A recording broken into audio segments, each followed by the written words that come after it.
दोस्तों welcome back to our channel friends. मैं आप सबका अपने चैनल स्टॉक्स फॉर लाइफ में बहुत स्वागत करता हूं। Welcome to STFL family. The family में बस पता है कि शाम को हमारी एक वीडियो आती है स्टॉक फटाफट न्यूज़ फटाफट, जहां पे वीडियो एक चर्चा ने कौन स्टॉक में क्या न्यूज़ आ रही है और क्या बेस्ट बैंक लेवल इमर्ज हो रहा है। इतना फ्रेंड्स मैं आपके लिए होमवर्क करके लाता हूँ। रिक्वेस्ट है वीडियो के एंड तक बने रहे हैं। चैनल में फर्स्ट टाइम होंगे सब्सक्राइब कर सकते हैं। इस तरह एक क्वालिटी कंटेंट को सबसे पहले एक्सेस करने के लिए now without delaying any for time let's begin. वैसे एक बहुत बड़ी ब्रेकिंग न्यूज़ आ चुकी है। जी हाँ दोस्तों, जेडी को एक्वायर कर लिया गया है बाय द रिलायंस इंडस्ट्रीज। जी हाँ दोस्तों, इसका इम्पैक्ट हमें इंडिया मार्ट में क्या देखने को मिलेगा उसके ऊपर मैं अलग से वीडियो लाऊंगा, लेकिन फिर भी मैंने शॉर्ट में ही इसका इम्पैक्ट बताया है और इसके रिलायंस को क्या बेनिफिट मिलेगा और जेडी को क्या बेनिफिट मिलेगा। और मैंने Q1 के नंबर्स भी जेडी के डिस्कस किए हैं, इसको चेक करना ना भूलें। बहुत ही मैं बोलूँगा कि अभी की सबसे ब्रेकिंग न्यूज़ है ना, without delaying any for time let's begin. इस 1:1 का बोनस कहाँ मिल रहा है दोस्तों? मान एल्यूमिनियम में। जी हाँ दोस्तों, मान एल्यूमिनियम की बात की जाए, आपको नाम से समझ में आ रहा है एल्यूमिनियम में डील करते हुए दिखाई पड़ती है। कमोडिटीज़ के प्राइस बढ़ रहे हैं, इन्फ्लेशन बढ़ रहा है, इससे मेटल सेक्टर को थोड़ा सा प्लस पॉइंट देखने को मिल रहा है। तो जी हाँ दोस्तों, इसके पहले बोनस डिक्लेयर हुआ था, लेकिन अभी की बात की जाए तो इनके एक शेट आ चुके हैं। आज के भाव की बात की जाए तो 1.5% के आसपास तेजी देखने को मिल रही है।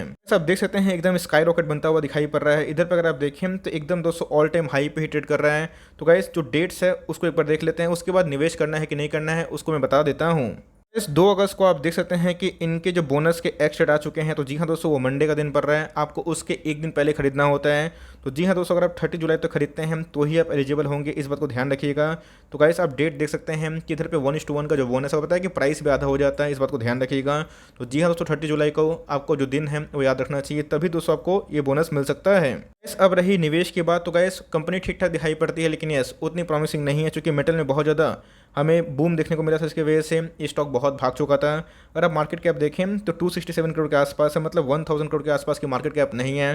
तो मेरे हिसाब से बहुत तो प्रमोट कर रहे हैं, आप जाना चाहते हैं जा सकते हैं, मर्जी आपके। लेकिन याद रखिएगा स्टॉक जो मतलब देखें तो प्रीवियस कुछ समय से एकदम कंसिस्टेंट नीचे जा रहा था, उसके बाद एक रिकवरी हुई है और उसके बाद ऑल टाइम हाई पे है। तो ये दोस्तों चार्ट पैटर्न उतना प्रॉमिसिंग नहीं था, चूँकि मार्केट बूम सेक्टर में है, तो इसकी वजह से बहुत स्टॉक में रैली आई है। लेकिन फॉर लॉन्ग टर्म मुझे मीडियोकर कंपनी दिखाई पड़ती, तो मैं जाना पसंद नहीं करूँगा। आपकी मर्जी है गाइस, मेरे हिसाब से मार्केट में अच्छे विकल्प मौजूद हैं, उधर पर जाना पसंद करिए। और इधर पे न्यूज़ आती है तो यस उसका इम्पैक्ट होता है, लेकिन यस ये घातक भी हो सकता है। तो मेरे हिसाब से आपको ज़रूर इसको अवॉइड करना चाहिए। दूसरी बड़ी खबर है, आप देख सकते हैं आज के दिन हमें HDFC AMC के नंबर्स देखने को मिल रहे हैं। जी हाँ दोस्तों, HDFC AMC की बात की जाए तो बहुत ही लंबे कॉन्सोलेशन के बाद इसने आज ब्रेकआउट देने की कोशिश की थी, लेकिन फिर भी वो ब्रेकआउट असफल हुआ। आज के हाई की बात मैं दिखाऊंगा चार्ट पे क्या कंडीशन इमर्ज हुई, लेकिन उससे पहले आपको पता है कि इनका Q1 के नंबर्स आ चुके हैं। तो जी हाँ दोस्तों, अगर आप देखें तो इनके रेवेन्यू 491 से कितने हो चुके हैं, 607। तो यस दोस्तों रेवेन्यू में जंप है, लेकिन याद रखिएगा अदर इनकम भी 100 करोड़ के आसपास जंप देखने को मिल रहा है, जिसकी वजह से रेवेन्यू में कंट्रीब्यूशन हुआ है। लेकिन yes year on year performance हमें ठीक ठाक देखने को मिल रही है। क्वार्टर की बात की जाए तो उसमें भी बढ़ोतरी देखने को मिल रही है। लेकिन अगर आप देखें टॉप लाइन में जो रेवेन्यू फ्रॉम द ऑपरेशन आता है वो हमें क्वार्टर फ्लैट देखने को मिल रहा है, 502 करोड़ से 507 करोड़ हो चुका है। तो जी हाँ, पूरे चीज़ को एडजस्ट करने के बाद जो इनके प्रॉफिट निकल के आए हैं वो 302 करोड़ से कितने हो चुके हैं, 345 करोड़, जो कि मार्केट में अनुमान था 330 करोड़ के आसपास, जो कि मार्केट के अनुमान से बेहतर देखने को मिल रहे हैं। इसी वजह से अगर आप देखें तो एडिशनल 100 करोड़ इनकम ऐड हुआ है, जो कि 50 करोड़ एडिशनल इनकम है, जिसकी वजह से इनके जो EPS है वो बढ़ते हुए दिखाई पड़ रहे हैं। और दोस्तों आप देख सकते हैं कि इनको जो EPS है 14 से कितने हो चुके हैं, 16, और जो क्वार्टर उसमें राइज हुआ है। लेकिन यस इसमें एक एडिशनल इनकम भी है। तो जी हाँ, अगर आप देखें तो कंपनी के सालाना जो परफॉर्मेंस थे वो ठीक ठाक थे, लेकिन हमें जो क्वार्टर जो परफॉर्मेंस है, अगर आप revenue from the operation check करें तो वो उतने प्रॉमिसिंग देखने को नहीं मिल रहे हैं, वो फ्लैट देखने को मिल रहे हैं। इसी अनुमान में कि नंबर्स और अच्छे आएंगे। आप देख सकते हैं कि आज के दिन क्लोजिंग देखने को मिल रही है नेगेटिव, लेकिन दोस्तों अगर आप देखें तो आज खुलते ही 4-5% की तेजी थी। दोस्तों अगर आप देखें तो लॉन्ग टर्म पर्सपेक्टिव से नंबर्स खराब नहीं हैं। अगर आप सालाना कंपेयर करें, यस क्वार्टर की बात की जाए तो वो हमें एक फ्लैट देखने को मिल रहा है, अगर आप एडिशनल जो रेवेन्यू को ऐड ना करें तो। लेकिन दोस्तों फॉर लॉन्ग टर्म कंपनी बुरी नहीं है। अगर आप देखें कि all time chart pattern struggle करते हुए देखने को मिल रहा है, और कंपनी ने बताया भी है कि फाइनेंशियल क्राइसिस की वजह से इनके बहुत ज़्यादा लॉसेस देखने को मिल रहे हैं, लेकिन कंपनी ने एश्योर भी किया कि आने वाले कल में रिकवर कर सकती है। तो जी हाँ दोस्तों, मैं अपनी बात करूँ तो मैंने कल के दिन बताया था कि स्टेक बढ़ाने का सोच रहा हूँ, लेकिन दोस्तों जो नंबर्स आए हैं वो मुझे ओके दिखाई पड़ रही है। सालाना परफॉर्मेंस ठीक ठाक है, लेकिन क्वार्टर ओके है। तो मैं गाइस एक क्वार्टर और वेट करूँगा, जहाँ पे मैं अपने स्टेक बढ़ाने का सोचूंगा। लॉस में निकलने का या फिर प्रॉफिट में निकलने का तो सवाल ही नहीं होता है, बिकॉज मैं उसको बहुत ही लंबा सोचता हूँ, और म्यूचुअल फंड इंडस्ट्री कभी खत्म नहीं होगा। यस अभी थोड़ा सा पेन दे रहा है, लेकिन आने वाले कुछ क्वार्टर में मुझे और भी देखना है कि कंपनी के परफॉर्मेंस कैसे होते हैं, उसके बाद ही मैं फाइनल डिसीजन लूँगा कि इसमें स्टेक बढ़ाऊँ या फिर नहीं बढ़ाऊँ। बेचने का सवाल होता नहीं है। इसको और निपॉन को दोनों को दोस्तों हमने ऐड करके रखा है। तो जी हाँ, मर्जी आपकी है, आपके ऊपर मैं छोड़ रहा हूँ। आप चाहें तो इसकी जगह कैम्स पे जा सकते हैं, बिकॉज एक कैम्स की बात की जाए या फिर दूसरे बिजनेस की बात की जाए तो बहुत ही अच्छा कर रहे हैं। लेकिन याद रखिएगा, म्यूचुअल फंड दोस्तों आने वाले कभी भी खत्म नहीं होने वाले। अभी थोड़ा स्ट्रगल फेस है, लेकिन अनुमान से बेहतरीन नंबर है। 330 करोड़ का अनुमान था, प्रॉफिट 345 करोड़ के आसपास है मुनाफा। तो उसी हिसाब से अगर आप देखें तो नंबर्स खराब नहीं है सालाना बेसिस पे, लेकिन हाँ क्वार्टर क्वार्टर फ्लैट है, तो आपके ऊपर डिपेंड करता है। तो लॉन्ग टर्म इन्वेस्टर के हिसाब से नंबर्स खराब नहीं है, आप चाहे तो कंटिन्यू कर सकते हैं। भाई ये कब भागेगा? बहुत सारे एचटीएफएल के टॉपिक स्टॉक्स ने भागा है, अच्छा खासा रनअप दिखाया है। ये कब भागेगा? जल्दी ही भागेगा दोस्तों। इसमें ह्यूज एकोमुलेशन हमें देखने को मिल रहा है और मेरे हिसाब से पेट्रोनेट एलएनजी एक सही में अंडर वैल्यूड स्टॉक है, समय देने से ही होगा। आपको पता है कि इसके पहले मनापुरम फाइनेंस भी गाइस 142 के आसपास आ गया था, एक लंबे कॉन्सोलेशन के बाद ब्रेकआउट दिया। तो मेरे हिसाब से खोने के लिए कुछ नहीं है, पाने के लिए बहुत कुछ। सीएमपी में अगर आप बाई करना चाहते हैं तो इट्स ओके, आप जा सकते हैं। लेकिन ये सो लंबा कॉन्सोलेशन दिखा रहा है, लेकिन मुझे लगता है कि जब ब्रेकआउट देगा तो बहुत तेज होगा। सेम मनापुरम फाइनेंस का जो चार्ट है वही दोहराएगा। तो लेट्स सी जुलाई में इनके वॉल्यूम राइज होने के चांसेस हैं, इनके नंबर्स कैसे आते हैं। बट मेरे हिसाब से मेरे पोर्टफोलियो का भी स्टॉक गाइस, मैं इसको होल्ड एंड कंटिन्यू कर रहा हूँ। आपकी मर्जी है, आप चाहे तो कंटिन्यू कर सकते हैं, लेकिन मेरे हिसाब से लॉस मत बेचिएगा, टाइम दीजिए। बहुत सारे स्टॉक्स ने ब्रेकआउट दिया, आज तो गाइस नैम इंडिया ने भी दिया है, इसमें समय दीजिएगा तो ये भी ज़रूर आपको देके दिखा सकती है। इस Prince pipe and fitting limited में क्या हुआ भाई? पार्टिसिपेट नहीं कर रहा है दोस्तों। टू बी वेरी ऑनेस्ट, कोई भी स्टॉक हमेशा नहीं भागता है, कॉन्सोलेशन दिखाता है। 15-20 दिन से ये नहीं भागा, लेकिन उससे पहले स्टॉक भाग ही रहता है। आज के भाव की बात की जाए तो 712 के आसपास है। आज हमें दोस्तों तकरीबन आधा % गिरावट देखने को मिल रही है। इसमें एक ही बात बोलना चाहूँगा, प्राइस में अगर आप देखें प्रॉफिट में बहुत कम गैप है। एस्ट्रल और प्रिंस में दोस्तों प्रॉफिट में बहुत कम गैप है, लेकिन वैल्यूएशन में जो गैप है वो बहुत ज़्यादा है। तो जी हाँ दोस्तों, प्रॉफिट इसका मतलब क्या हो गया? कंपनी प्रॉफिट बहुत ही अच्छा करती है और प्राइस ट्रेंडिंग भी बहुत ही कमज़ोर है as compare to the Astral. तो मेरे हिसाब से ये अभी भी गाइस अंडर वैल्यूड देखने को मिलता है। तो एकदम कंटिन्यू करें, आने वाले 6 महीना में आप देख लीजिएगा यही प्राइस आपको कम से कम 4 डिजिट में देखने को मिलेगा। लियो में तो आराम से होल्ड एंड कंटिन्यू करें, हमारे पास भी स्टॉक है और मैं इसको लेकर बहुत ही बुलिश हूँ। आने वाले कल में टाइम दीजिए, सबने ब्रेकआउट दिया, ये भी देगा, थोड़ा समय लगेगा और एक बार जब ब्रेकआउट देगा तो रैली बहुत ही तेज होगी। आप चाहते हैं बल्क निवेश करना तो थोड़ा निवेश कर सकते हैं और 700 के नीचे चाहे तो आराम से बल्क की पारी खो सकते हैं। लेकिन 10 रुपये है तो कम से कम 3-4 हज़ार रुपये सीएमपी में आराम से बाई करके रखें। और कभी भी गिरता है, चूँकि एक स्मॉल कैप कंपनी है तो रिस्क भी होता है। कंपनी पिछले कुछ समय से अच्छा खासा परफॉर्मेंस दे दी है, लेकिन कंपनी के प्रॉफिट बहुत ही शानदार थे। और मैं फिर से रिपीट कर रहा हूँ, एक बार गाय से ब्रेकआउट देगा तो रुकने वाला नहीं है, आपके पास अभी मौका है। चाहे तो स्मॉल कैप में धीरे धीरे उठा सकते हैं। ये भी गाइस एसटीएफएल का टॉपिक है फॉर लॉन्ग टर्म। केपिट की बात की जाए तो यस, इसने अपना ब्रेकआउट दे दिया है। अच्छी बात तो कंपनी के लिए ये है कि भाई इनके जो प्लेज की समस्या थे वो बहुत ही कम हो रहे हैं। और और भी अच्छी बात यह है कि आईटी का बूम की वजह से सारे मीडियोकर कंपनी और स्मॉल कैप और लार्ज मिड कैप कंपनी बहुत तेज भागे हुए हैं इस बुल रैली में आईटी के। तो आप देख सकते हैं कि आज के दिन में हमें 4% की तेजी देखने को मिल रही है। कंपनी के फंडामेंटल्स कैसे हैं? अच्छे हैं दोस्तों, ठीक ठाक है, डेफरी कंपनी है। लेकिन कंपनी के वैल्यूएशन की बात की जाए तो महंगे हो चुके हैं। और दोस्तों मार्केट में एक अच्छा खासा विकल्प है, अब कितने स्टॉक को डालूँ और कितने को निकालूँ। इसके पहले बताया कि हैप्पीएस्ट माइंड की बात की जाए तो ये सब एसएल टेक की बात की जाए, इन्फोसिस की बात की जाए, हमारे पोर्टफोलियो को स्टॉक है। तो उसी बीच में अगर आप देखें तो केपिट भी एक अच्छी कंपनी है। बट दोस्तों मुझे वैल्यूएशन वाइज थोड़ा महंगा लगता है और फंडामेंटल्स वाइज मुझे ओके टाइप दिखाई पड़ता है। अच्छी बात तो ये कि प्लेस की समस्या कम हो रही है। लेकिन यस, मैं आपके ऊपर छोड़ना चाहता हूँ, आप चाहें तो जा सकते हैं फॉर लॉन्ग टर्म, कंपनी अच्छी है। लेकिन ऐसे बताया कि बहुत सारे स्टॉक्स को आप ऐड नहीं कर सकते, किसको पकड़े किसको छोड़ें। लेकिन यस, आप जाना चाहते तो फॉर लॉन्ग टर्म जा सकते हैं। लेकिन यस, मार्केट में इससे अच्छे खासे मुझे विकल्प दिखाई पड़ते हैं। कब भागेगा हिंदुस्तान फूड? भैया एसएम लिस्ट में है तो थोड़ा सा वॉल्यूम लॉस होता है, वो पता ही है। तो जी हाँ दोस्तों, सीएमपी में आराम से बाई कर सकते हैं, कंटिन्यू कर सकते हैं, कोई दिक्कत वाली बात नहीं है। Q4 के नंबर्स भी एच फूड के बहुत ही शानदार थे। प्रीवियस को समय से अगर आप देखें तो ये 2500 का स्टॉक है, 4000 करोड़ के आसपास की मार्केट कैप है। यही स्टॉक बहुत रैली कर रही थी, अच्छे खासे क्लाइंट देखने को मिल रहे हैं। तो सीएमपी में एकदम 200 ऐड कर सकते हैं। कितना गिर सकता है? तो हो सकता है कि आने वाले कल में 1850 का आसपास का एक टच लगा दे। ये मेरा अनुमान है, जो कि गलत भी हो सकता है। उधर पे आए तो अच्छा दबोचिए, और गलती से ये स्टॉक आपको कभी 1700 के आसपास मिल गया, 1750 के आसपास मिल गया, वहाँ पर बल्क कर सकते हैं फॉर लॉन्ग टर्म। तो मेरे हिसाब से सीएमपी एकदम बाई हो सकता है, कोई दिक्कत वाली बात नहीं है फॉर लॉन्ग टर्म। याद रखिए कंपनी छोटी है तो वोल्टाइल होती है, लेकिन एक बार एएसएम से निकलेगा ये और एफएल तो ज़रूर धूम मचाएगा। तो कंपनी फंडामेंटली बहुत ही शानदार है, आप एकदम कंटिन्यू कर सकते हैं। और सीएमपी में जो बाई करने का सोच रहे हैं एकदम बाई कर सकते हैं फॉर लॉन्ग टर्म। आज है 16 जुलाई और कल है दोस्तों 17 जुलाई, और कल के दिन आने वाले हैं एचडीएफसी बैंक के नंबर्स। और दोस्तों कल का दिन बहुत इंपॉर्टेंट रहने वाला है, जैसे ही नंबर्स आएंगे मैं सबसे पहले आपको अपडेट कर दूंगा। आज के भाव की बात की जाए, नंबर्स के पहले फ्लैट देखने को मिल रहे हैं।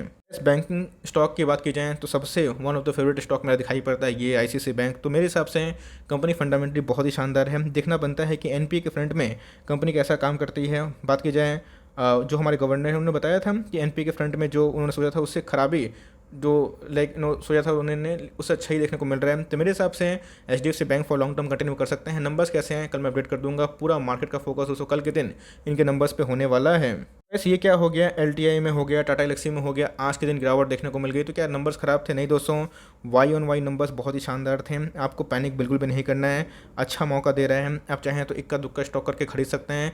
एक बार दोस्तों फिर से रैली पकड़ेगी तो फिर से ये 5 के ऊपर जाएगा और 4000 के नीचे मिल गया तो एकदम मस्ट बाई है और ली हुए हैं। तो पैनिक मत करें। इनके नंबर्स सालाना बहुत ही शानदार थे, क्वार्टर बीट नहीं कर पाए थे। मैंने कल एस्टेबल फटाफट में कवर किया था, लेकिन कंपनी फॉर लॉन्ग टर्म बहुत ही प्रॉमिसिंग है, आपको चिंता करने वाली बात नहीं है। पहले भी गाइस ये स्टॉक 3600 के आसपास आ गया था, लेकिन जिन्होंने लॉस में बेचा लॉस उन्हीं का होता है। स्टॉक प्राइस अब छोड़ दीजिएगा, प्रॉफिट देगा। यहाँ पे भी गाइस एक लंबा कंसोलिडेशन के बाद गिरावट हुई थी फिर भागा है ना, तो सेम वही होता है। एक कंसोलिडेशन के बाद जब निकलेगा फिर प्रॉफिट देगा तो आपके पास है होल्ड एंड कंटिन्यू। कंपनी बहुत ही फंडामेंटली अच्छी है और आपके पास है, तो यस दोस्तों इसको होल्ड करें। और फ्रेश एंट्री की बात की जाए तो जी हाँ, आप थोड़ा मोड़ा स्टॉक से खरीद सकते हैं, लेकिन 4000 नीचे मिलता है तो मुझे लगता है एक बहुत ही अच्छा बेस्ट बाइंग प्राइस हो सकती है। इस ASM लिस्ट लॉन्ग की बात की जाए, लॉन्ग ASM लिस्ट में इनको डाल दिया गया है मतलब बहुत लंबे समय के लिए, और ये शॉर्ट टर्म से निकाल दिया गया था। लेकिन सेबी को थोड़ा सा शायद डाउट हुआ होगा, जिसकी वजह से उनको लगा होगा कि ऑपरेटर्स की एंट्री है, जिसकी वजह से प्राइस बहुत भाग चुका है। 1500 का स्टॉक हो चुका है। इसके पहले का ऐसे स्टॉक 500 के आसपास था। आज के भाव की बात की जाए तो 1.7% की तेजी देखने को मिल रही है और खुलते ही भागा था, फिर गिरावट हमें देखने को मिला है। तो वेरी ऑनेस्ट, हमेशा कोई स्टॉक नहीं भागता है, तो फॉर लॉन्ग टर्म चिंता करने वाली बात नहीं है। लेकिन यस, ASM लिस्ट में लॉन्ग टर्म के लिए कोई स्टॉक आता है उसमें वॉल्यूम डिक्लाइन होता है, ये बात सबने देखा है। तीसरे पर गिरता है तो फॉर लॉन्ग टर्म एक्मुलेशन बन सकता है। फ्रेश एंट्री के लिए मैं बोलूँगा कि थोड़ा सा अलर्ट हो जाए, थोड़ा सा रुक जाएँ, और अगर आपको एंट्री लेनी है तो एक बार देख लें कि आने वाले कुछ सप्ताह कि कैसे मूवमेंट आ रहे हैं, क्यों के नंबर्स देख लें, उसका गिरावट होती है तो ज़रूर पार्टिसिपेट कर सकते हैं। और लिए हुए हैं फॉर लॉन्ग टर्म तो एकदम होल्ड करें, बिकॉज अगर आपके पैसे 700 से अगर 1500 हो गए तो हो सकता है कि स्टॉक फिर से 1300 चला जाए, 1350 चला जाए। लेकिन स्टॉक में गिरावट होती है तो तेज़ी भी आती है, तो अभी थोड़ा सा अवॉइड करें फ्रेश एंट्री लेना, बिकॉज ASM लिस्ट में आना थोड़ा नेगेटिव न्यूज़ है। लेकिन फॉर लॉन्ग टर्म ये सब नहीं रहता है। लेकिन कंपनी की बात कीजिए तो फंडामेंटली बहुत ही शानदार है, एक लार्ज कैप कंपनी बन चुकी है, तो आपके पास से आराम से होल्डिंग कंटिन्यू कर सकते हैं।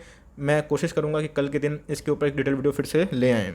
इस बात की जाए CDSL एकदम भयंकर तेज़ी देखने को मिल रही है। मतलब खुलते ही दोस्तों एकदम तेज़ी देखने को मिल रहा है। आज हमें 4% के आसपास की तेज़ी देखने को मिल रही है।